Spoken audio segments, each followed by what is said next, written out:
jobs, economic development from growing these new energy and sustainability sectors. We talk a lot about these, but what are the real facts? What are the green jobs and energy jobs, and where are they really being created? Today, we're going to find out from a woman who leads a nonprofit in Ohio that has been studying exactly that. What are green jobs and energy jobs, and how much of an impact are they really having in our communities? So pull up your chair or put on your earbuds and prepare to take notes, because you might want to do some of their strategies in your community. Welcome to Electric Ladies Podcast. We share stories, tips, and advice from remarkably innovative women working on the front lines of corporate responsibility, energy, sustainability, climate, and ESG-related issues. I'm your host, Joan Michelson. We talk about innovation, leadership, technologies, and careers, always bringing a new perspective. Find us anywhere you like to listen to podcasts, on our website, electricladiespodcast.com, and through my Forbes articles as well. And please pass it on to your friends and leave us a 5-star review. It helps other people find us. If you are at an inflection point yourself, looking for support with your ESG work or your career, please reach out to me. In all the chaos, there are a lot of opportunities, and we don't want you to be flailing or missing out. So please reach out to me on Twitter at Joan Michelson or LinkedIn and let me know. We can help you no matter what industry you're in. This episode is brought to you by Competent Boards, a comprehensive training program for board members and aspiring board members. I am faculty, and I have the Sustainability and ESG Designation certification. The group is a powerhouse of global leaders from all industries and many countries. It gives you the skills, strategic perspective, and confidence needed for today's boardrooms, especially around the kinds of issues we talk about on Electric Ladies Podcast. You can check it out at competentboards.com. We are in the middle of a massive shift in the economy, due in part to the urgent need to combat and mitigate the dangerous effects of climate change. The legislation passed by the Biden-Harris administration and the Democratic Congress under Speaker Nancy Pelosi in 2021 and 2022 is finally having an effect, as are the initiatives of the state and local levels to protect their own communities and economies as they see the effects of climate change in their own communities. The Inflation Reduction Act, the Infrastructure Investment Act, and the CHIPS and Science Act together invest about $3 trillion with a T in the transition to a clean energy economy, in making communities more resilient and transforming the building and transportation sectors, all resulting in creating tens of thousands of jobs, often in entirely new industries with entirely new skill sets. It's pretty cool, actually. It's pretty exciting. But what's the real world impact on the ground in real communities? We can rattle off statistics about 57,000 projects worth over $450 billion approved or begun just from the Infrastructure Act. But what does that mean to our neighbors? Lucky for us, the Fund for Our Economic Future has been studying these issues and has some answers for us. They issued a new report called The Practical Guide to the Green Economy. So let's jump in. I'd like you to meet Bethia Burke. She is president of the Fund for Our Economic Future. They are based in Ohio, Cleveland to be specific, and we'll find out more about the fund shortly. Bethia has been with the fund for 8 years, previously as vice president and director of strategy and resource allocation. She also, interestingly, worked with the Clinton Foundation, providing economic analyses of various transportation alternatives as part of the business cases for an energy-efficient economy. I'm going to resist diving into that because I'm very curious. She's also been highly recognized for her work in Ohio, including as one of Crain's Cleveland Businesswomen of Note. In 2022, Ohio Business Magazine's Ohio 500 list of the most powerful and influential people for 2 years in a row, by the way, 22 and 23. And she won a Progressive Woman Award from Smart Business Northeast Ohio just this year. Congratulations. Bethia earned a dual undergraduate degree in economics and English at Case Western Reserve University and her master's degree in applied economics at Johns Hopkins University. Without further ado, please join me in welcoming Bethia Burke to Electric Ladies Podcast. Welcome, Bethia. Thank you for joining us. Thank you so much for having me. Yeah, you're welcome. You're welcome. We'll talk about Case Western Reserve later because I have an interesting connection to there. Great. Yeah. First of all, tell us a little bit about the Fund for Economic Future and where the organization gets its funding so we can kind of level set here. Sure. The Fund for Economic Future is a civic collaborative that covers Northeast Ohio. So for us, that's the metro areas of Cleveland, Akron, Canton, and Youngstown. And our whole reason for being is to advance equitable growth across the region. And our funding source actually comes from shared philanthropy. So our local philanthropic organizations of all kinds and descriptions come together every 3 years and pool resources to say, we care about these issues of equitable growth. We want to work on them together and co-set an agenda to make progress towards a growing economy with good jobs and rising incomes for all, regardless of race or place. Okay, that's interesting. So I'm going to resist asking 84,000 questions just from that. But since you did your report on the green economy, give us your definition of the green economy to start off with. The green economy, for us, we took a very expansive definition. We said basically any firm that makes green products or uses green processes or workers who work in fields that are connected to the green economy or innovation and growth that is going towards sustainability sort of counts in our definition. And we did that in part because we wanted to get to a place where we could talk about how the strategies of economic development and inclusive economic development intersect with sustainability and get beyond the debate about sort of what should count as green in order to do that. So you specifically embraced a broader definition because it's really interesting. Like I worked in the electric car division of Chrysler, but I worked in the auto sector, which is not traditionally considered a green job, right? So I've always wondered when the Bureau of Labor Statistics, for example, is counting green jobs, did they count my job? Did they count the communications people at Chrysler Corporate who handled our stuff, or the Sure, yeah. It's a bit.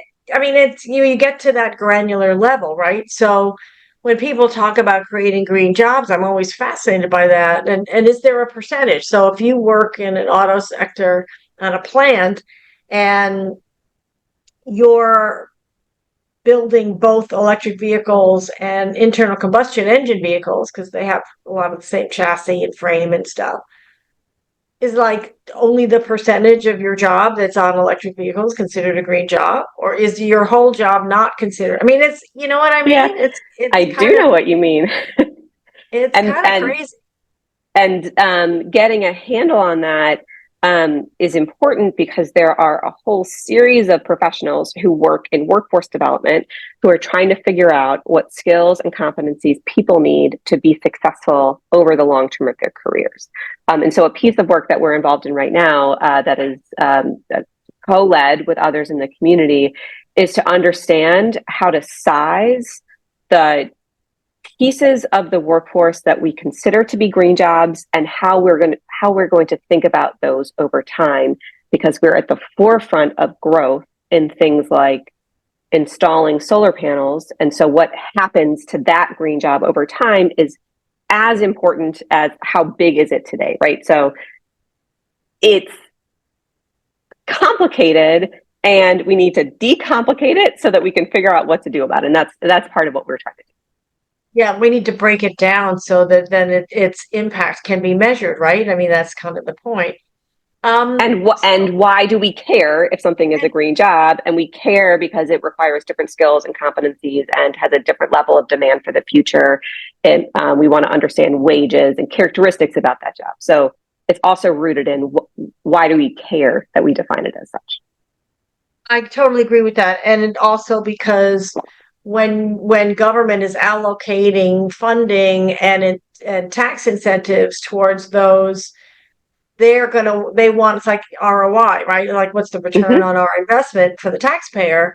And if the answer is, well, it depends on how you count them, that's not very satisfying, right? So Right. Agreed. you have to be able to track the all of this also. And if you're creating certain jobs but you can't dictate to the company how to structure their workforce either, right? So it's very tricky, and I embrace people like you and economists who try to wrestle this beast, because it's not simple, and it's really a bugaboo in a lot of these conversations and heavy economic discussions. Um, the Inflation Reduction Act and the Infrastructure Investment Act provided financial incentives and funding to make our buildings, homes, and transportation more energy efficient. And I mentioned the $3 trillion number with the CHIPS Act. But where have you and the funds community seen the most impact so far in Ohio? So we're seeing it in a couple of places. One example is Akron, which is a city in Northeast Ohio, uh, has recently been, they were designated and awarded funding for a sustainable polymers tech hub. So that is a specific, I think I'm going to say the wrong number off the top of my head, but I think it's some $50 million to support innovation and growth in that industry, and using this base of industry that they have in Akron and driving it to be more sustainable. Don't ask me about all the technologies because I don't know how they all work, but it's really that investment to transition from a legacy industry into a future industry. So that's one, would be Akron being named as a tech hub. And then that specific innovation investment is connected to a larger regional strategy that is aiming to drive more sustainability in manufacturing processes and products overall. So, really specifically, Case Western Reserve University is leading a coalition, we're a part of it, to apply for a National Science Foundation Regional Engines Program grant. That is underway right now. The initial proposal was just submitted last week, so it's in the process, and that is about the earlier stage investment that's needed for companies that are manufacturing products today, to be able to have like the innovations that need to be developed for those processes and products to be more sustainable. Things like I don't know, the sticky stuff that's on the back of your label that attaches to a jar that makes it impossible to recycle that jar, right? There's all of this stuff that intersects with our products that make them less sustainable. And there's a real need for research and innovation that is connected to future industry use. That is a really, really significant investment that the federal government is making in places, through existing partners connected to industry that both have been awarded, like tech hubs, and are in development, like this NSF Engines grant, that can make a huge difference in an economy like ours. Oh, I bet. My great uncle was a famous physicist, and he did some of his work at Case Western Reserve. Oh, that's So amazing. I have a soft spot in my heart for that. We can talk about that. That's really cool, and it's interesting that you use that example, because people forget that plastic comes from polymers. It comes from fossil fuel, but it's essentially polymers. And soda, that you're talking about, like the glue on the back of post-it notes and stuff, right? So people forget that these things make an enormous difference. Yeah. They can truly make the difference between something being recyclable and something not, and ending up in landfill. And it's so simple. And if we can innovate to find, I mean, there are people who are doing amazing things. I mean, they're making them from like mushrooms or potatoes, or, weird natural plant botanicals. It's really fascinating. Um, so you're in Ohio and focused on Ohio. So let's talk about the Ohio economy and its own transition for a minute. It's in what used to be known as the Rust Belt, which I'm sure you Hmm. hate, but that's the way it goes.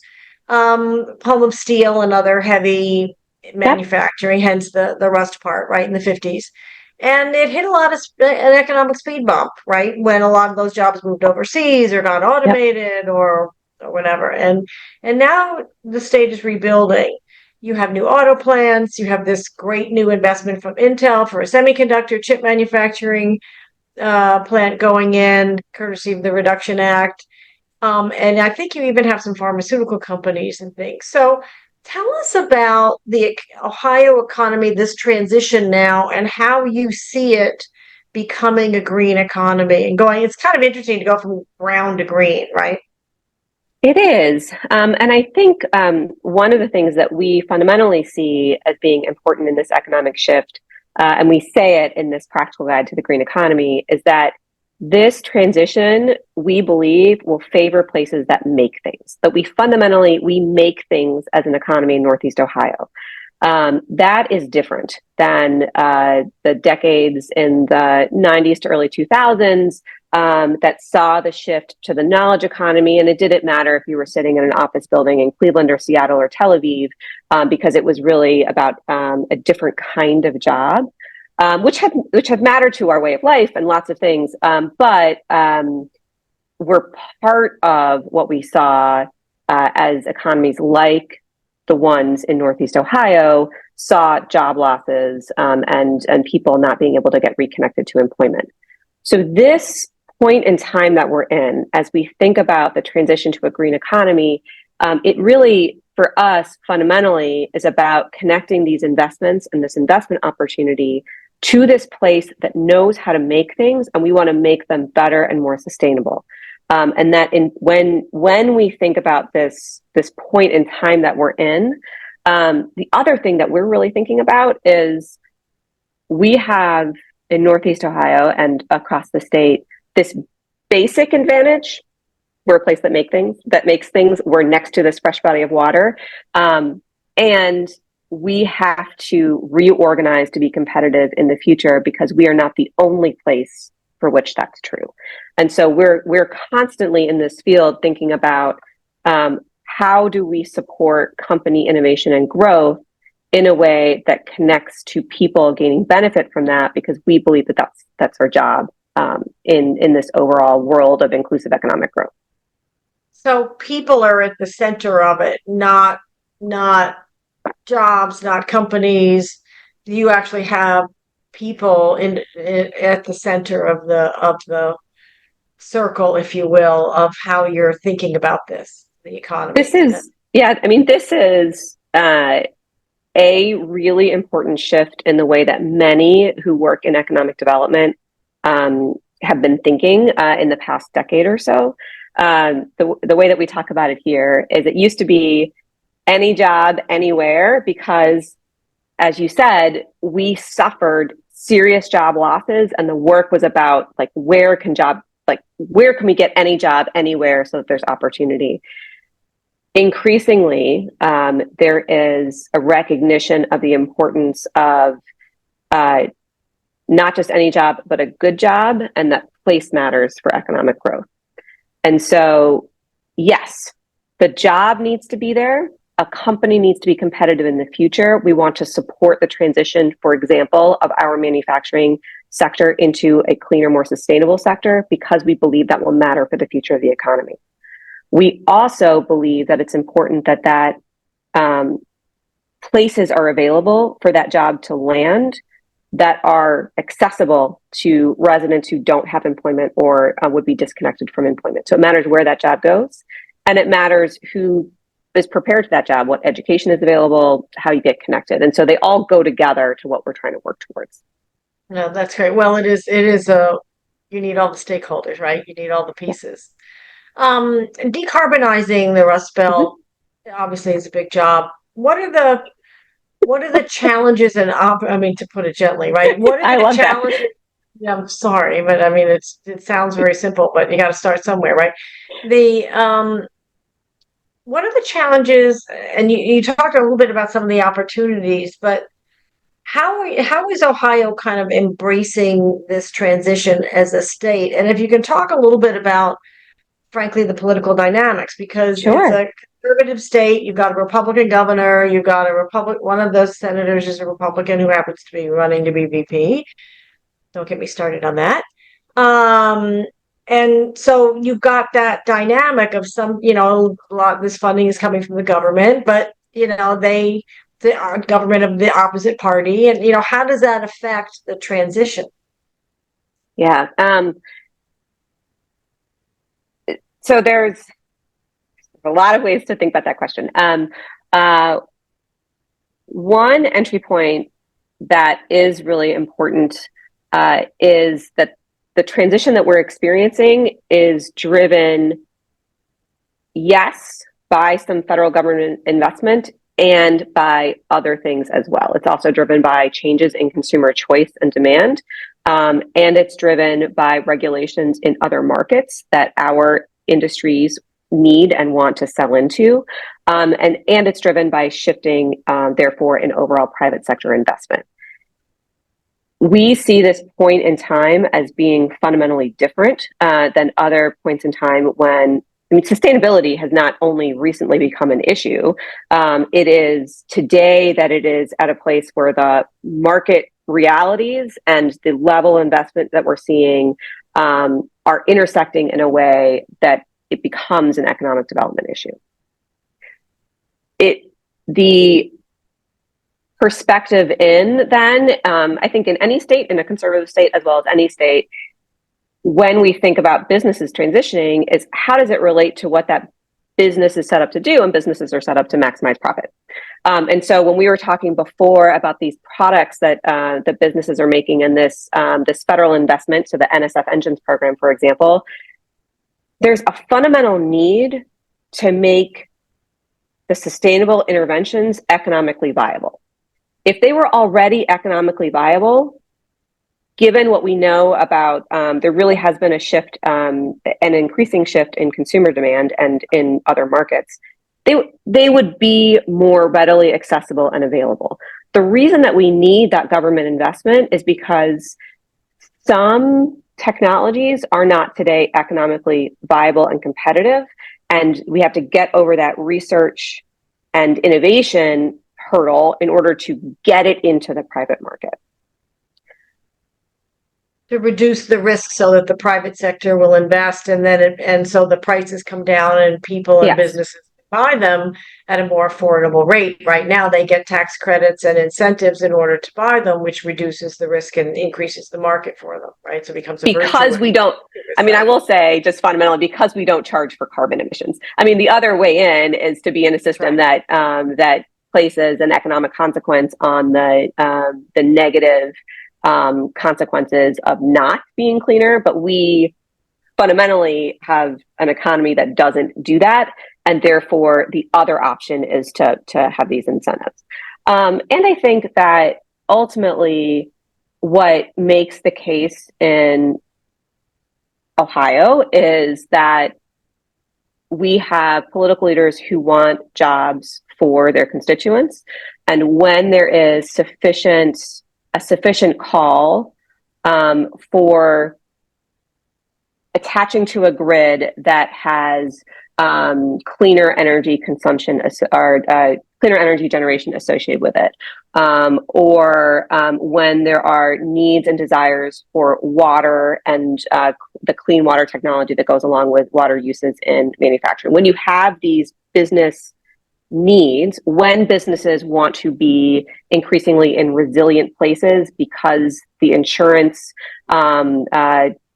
in a place that experiences really consequential weather events is too high to bear.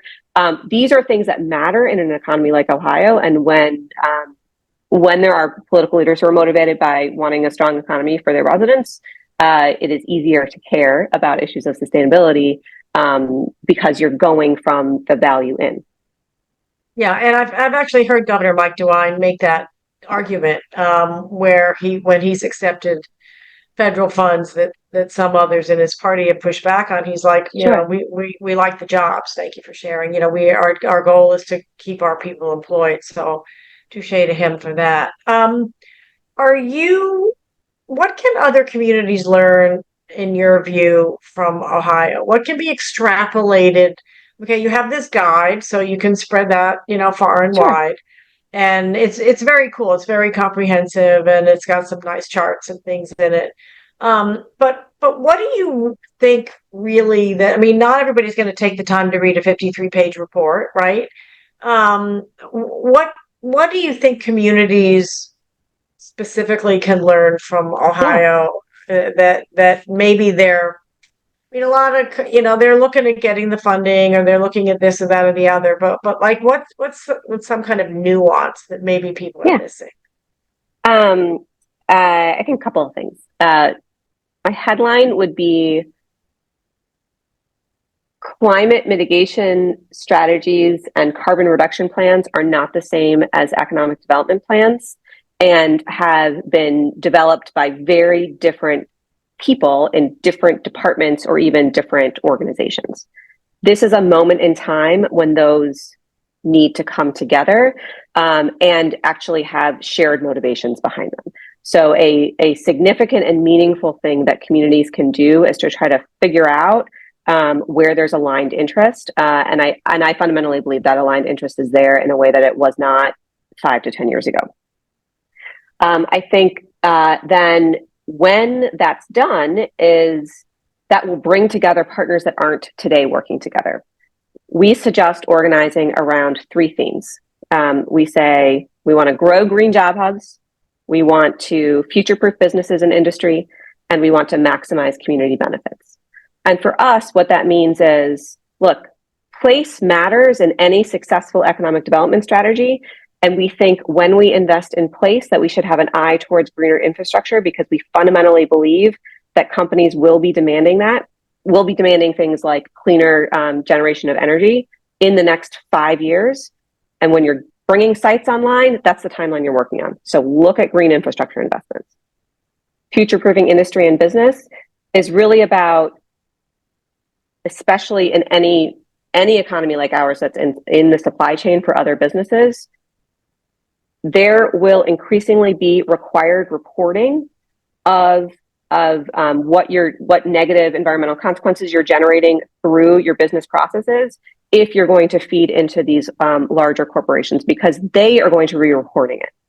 Therefore, we've got to figure out, first of all, like how to do that. And then second is to reduce those negative consequences so that you're continued to be competitive. And then when we think about maximizing community benefits, there's a lot in the acts that have been passed by Congress that are really good incentives, and they're really complicated.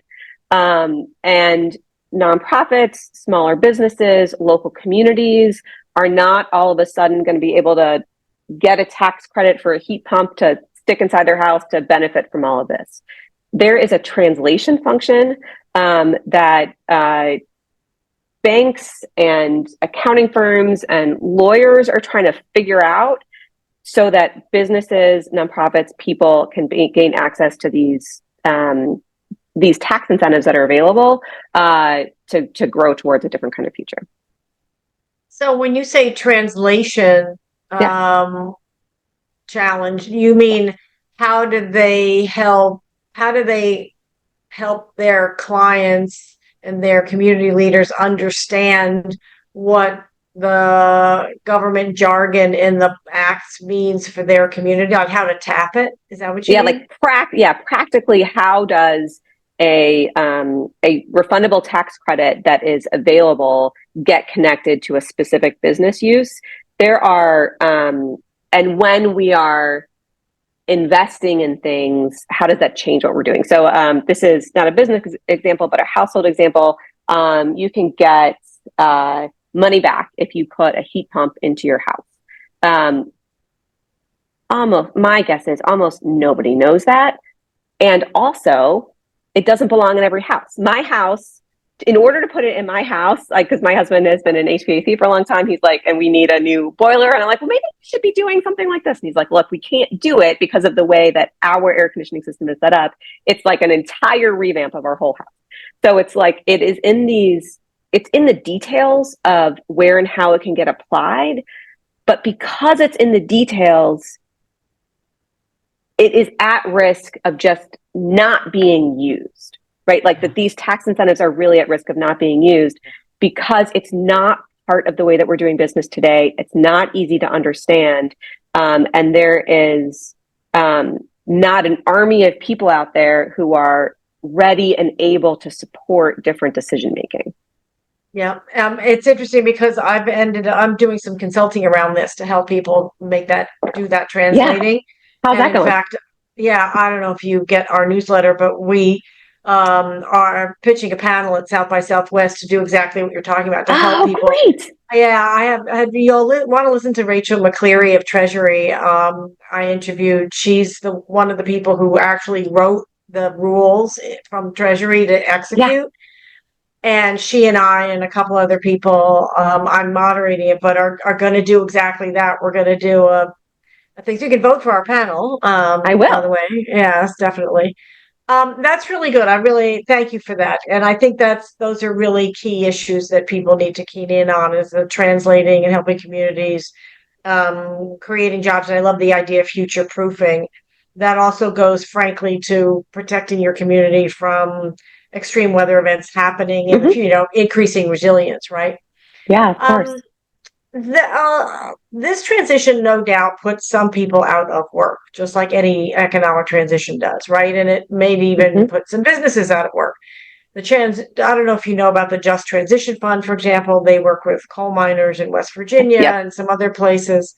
So is part of your concept of this transition guide to help, how are you helping people displaced find other work in the new economy and get through their own personal valley of death while they're making that transition? Because if you're, just to be blunt about it, if a coal plant closes, they're out of work.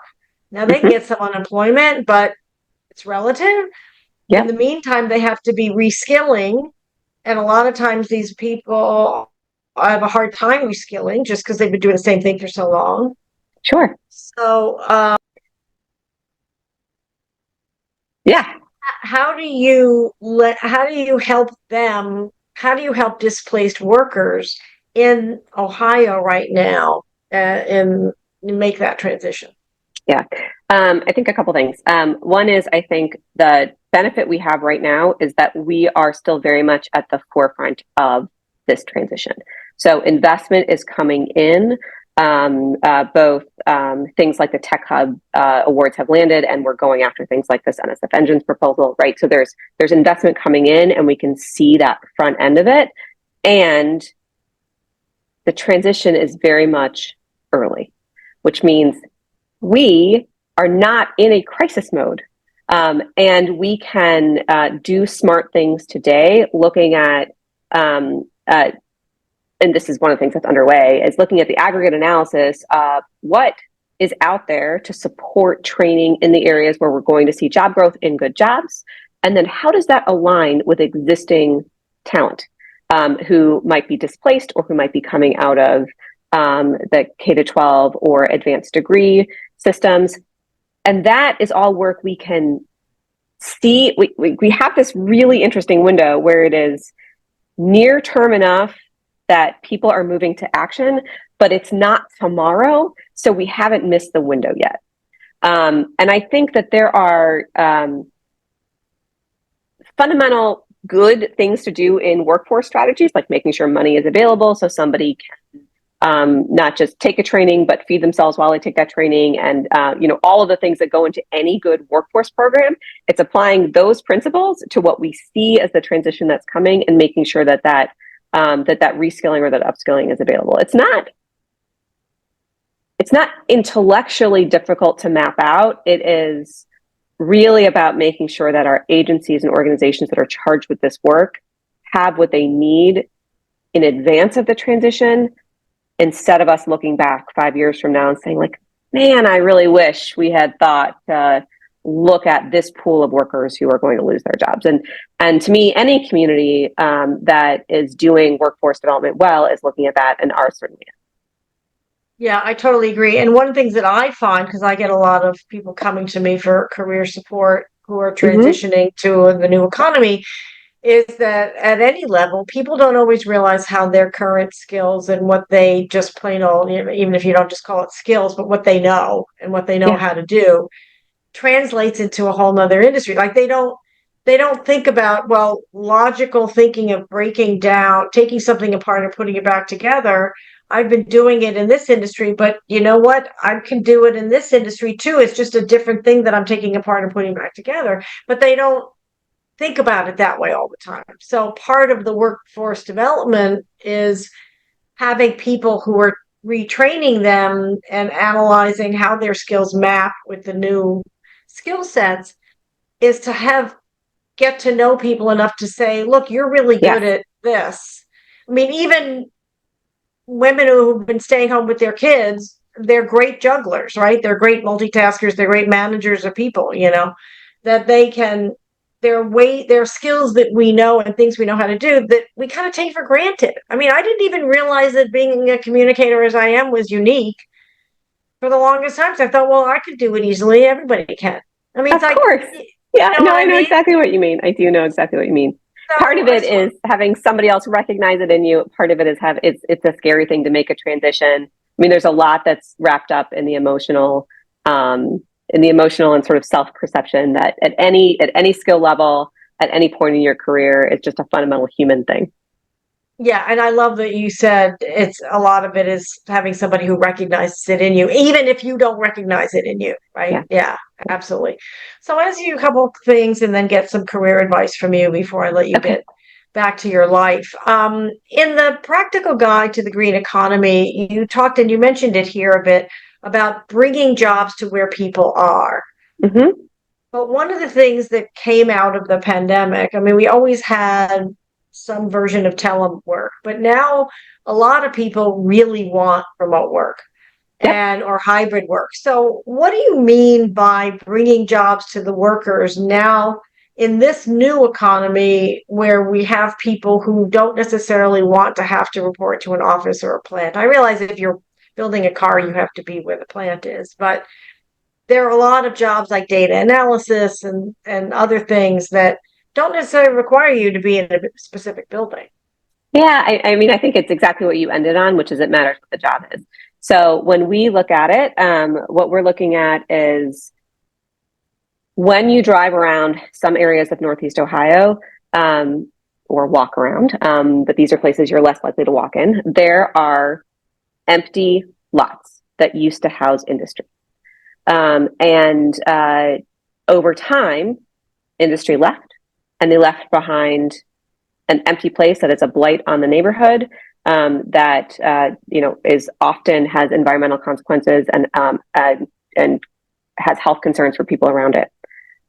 When we have jobs that do require in-person work, manufacturing something, for example, even research and innovation often is in person. You need a lab or a lab environment, a specific kind of place.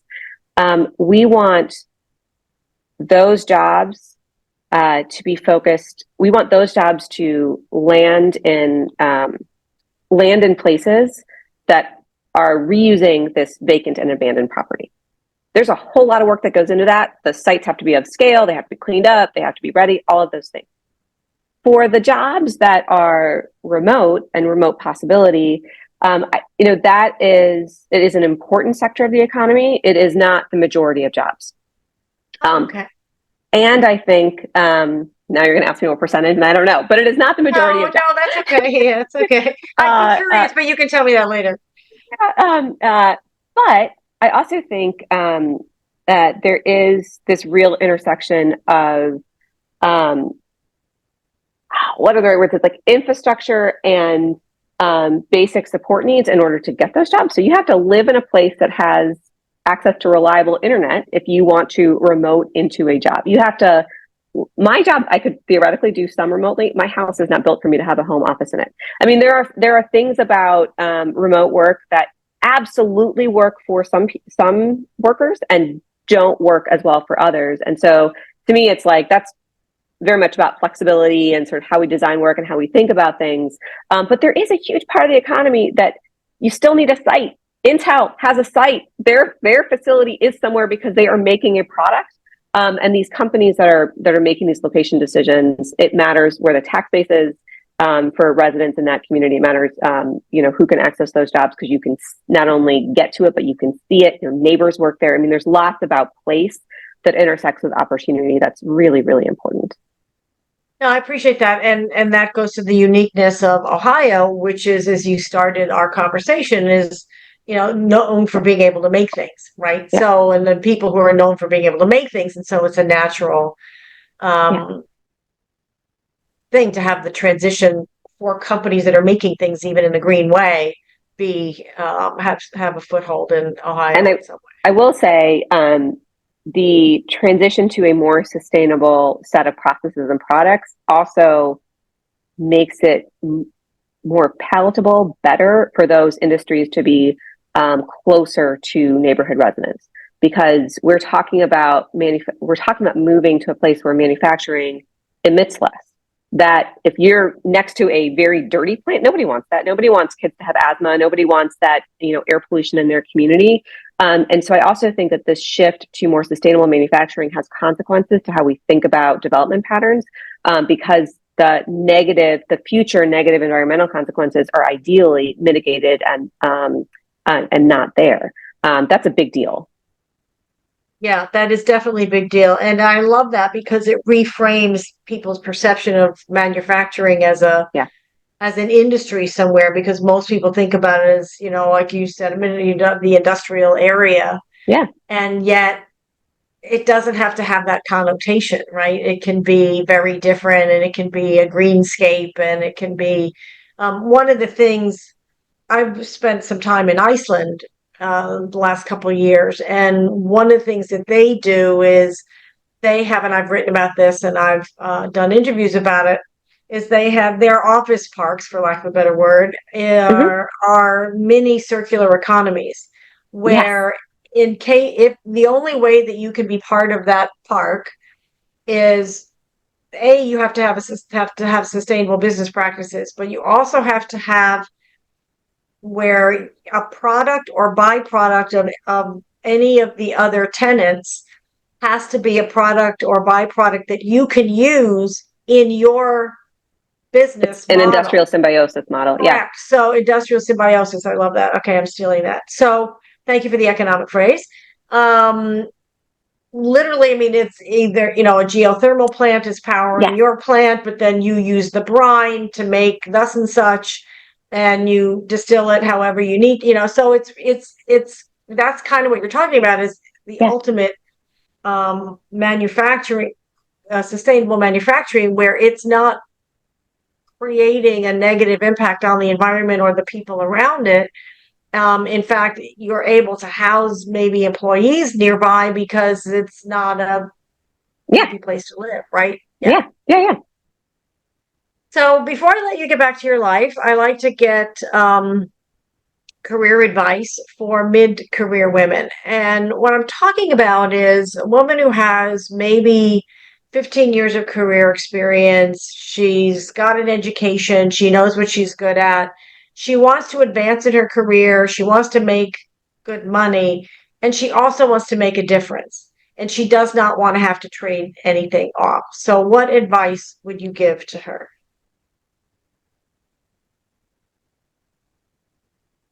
I would give a couple pieces of advice. Okay. One is,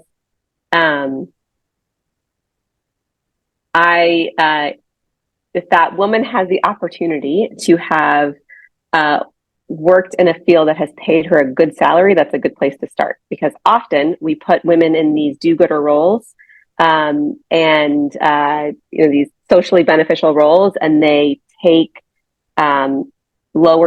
significantly lower salaries. Because part of what they want to achieve is service and positive societal benefits forward. I have seen people under-earn because they spent their life in that sector, and overall, nonprofit sectors don't pay as well as for-profit sectors. They fundamentally do not. And I think women, and everybody in that sector, but women in that sector under-ask because they've never been paid more. So I think part of it is fundamentally, where are you coming from? What baseline expectation do you set? And then how does that really realistically translate into whatever sector you're going into? Because sometimes there's not the revenue for something more, but just to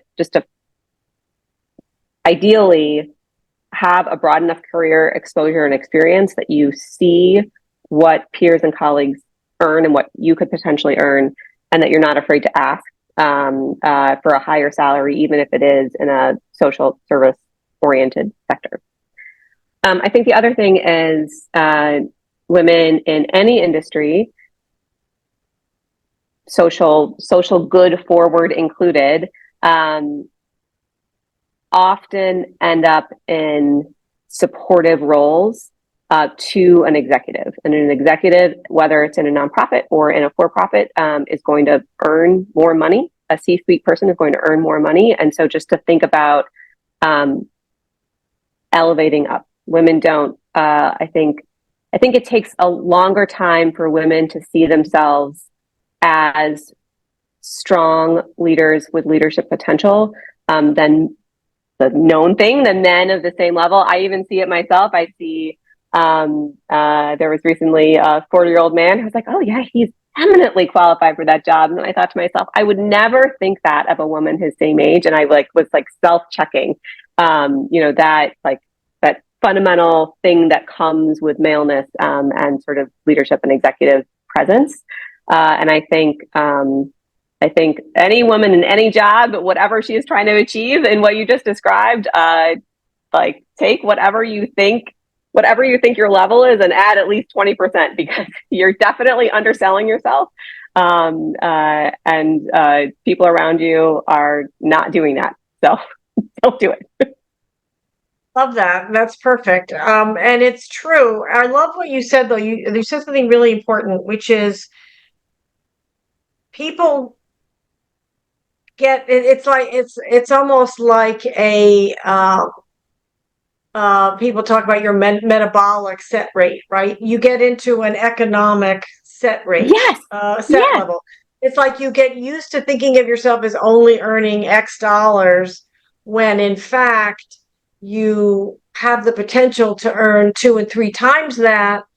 But because you've been seeing this, and also you've probably been around people also who are under earning, that your whole sense of what to expect shifts. I mean, even Sheryl Sandberg, when she went to Facebook, notoriously, her now late husband forced her to negotiate. She said, well, but I thought the offer was good. He said, that's not the point. Exactly. You have to negotiate anyway. And I cannot tell you, when I'm dealing with clients who are looking for a new job and they're negotiating for a new salary, they're always like, but I think it was good. It's like, no, you have to. And I love that you said 20%. It gives people an amount to tack on. And I do that. It's funny because that's the same amount that I choose. It's like, okay, fine. Now just add 20%. They go, what's the worst that happens if they say no? Exactly. You can't ask for so much that they rescind the offer. But the worst that they can do if you ask her a reasonable amount is to say, I'm sorry, we don't have, this position doesn't call for that. We don't have the budget for that. We welcome you on board at X, whatever it is. Yeah. Well, it's interesting because I have negotiated actually for twice what the person before me was making. And I didn't get twice, although I deserved it, but I did get 50% more than they were making. And if I hadn't asked for 100% more, I might not have even gone 50% more, right? Yeah. So, but again, it also depends. Remember, the piece of it that you're also implying without saying it is, remember what you bring to the table. Remember the value that you're bringing to them. Your value is worth that extra 20%. So it's not that you're being greedy for the sake of greedy. You are worth it. And I had this really interesting experience where I had leaders in my board who advocated on my behalf without me knowing it for the salary where I ended up in my job. And I had the same experience that you just described, where I thought I was good with it. It was good with the initial. And I remember somebody I was talking to about it. I was like, well, I mean, it just feels like a lot. I don't know, their first offer was good. This doesn't seem necessary. And this person said to me, they're going to expect the same out of you, whether you take 50% or 20%. So it's not that you're being greedy for the sake of greedy. You have to whether you talk them back down or you take the offer. Like the expectations are the same, and nobody's going to remember except you that you took less money. Don't do it. Right. And it was really more about me not feeling, I was like, well, I should really earn my way into that. I haven't delivered yet. Like, it was all of these sort of complicated emotions out of it. And it was really that the expectations are going to be the same regardless. So you're going to be required to perform. You should be compensated for the performance that's expected of you. Like, yeah, okay. Love that. You should be compensated for the performance that's expected of you. That's perfect. Yeah, I love that. That's yay. So, any final thoughts before I let you get back to your life? Well, thank you very much for this. I hope that your listeners and people in this work are living and experiencing the same thing we are here, which is that this transition is real. That this move to a more sustainable economy is not stopping, and we have to change what we're doing within these related practices of economic development, workforce development, community development, to benefit from this transition and to really support the people and businesses that we're charged to support to get somewhere new. I think we're going to look back 10 years from now. If we all do our jobs, we're going to look back 10 years from now, and we're going to see a real difference for people and for the business leaders who are running these companies. And I'm looking forward to it. And I am glad to be working in a field that is willing to change what we're doing in order to get there. Oh, perfect. That's wonderful. And can you give the URL for your guide? Yes, it is thefundneo.org/practical guide, I think. Okay, and then the fund. But you can get for it. Yeah, the fundneo.org. You'll be able to navigate to it from there. And they can search for the practical guide for the green economy too. Yeah, that's perfect. Well, thank you so much, Bethia Burke of the Fund for Our Economic Future, for joining me today on Electric Ladies Podcast. I really appreciate it. It was so great to meet you, and I'm thrilled to know about this podcast. I look forward to being a longtime listener. Thank you. So, how is your community transitioning to a greener economy? Have you tapped the Inflation Reduction Act incentives yet? And let us know. And let us know if you check out Bethia's new guide that can help you out. Post it to us on Twitter and Threads at Joan Michelson. Send us any questions there as well. And you may win a complimentary 30-minute coaching session with me. I've met some wonderful, wonderful people this way. And please subscribe to our mailing list to stay abreast of our amazing guests like Bethia, our articles and career advice. And you can subscribe on electricladiespodcast.com. I'm Joan Michelson. Thank you for joining us. See you next time.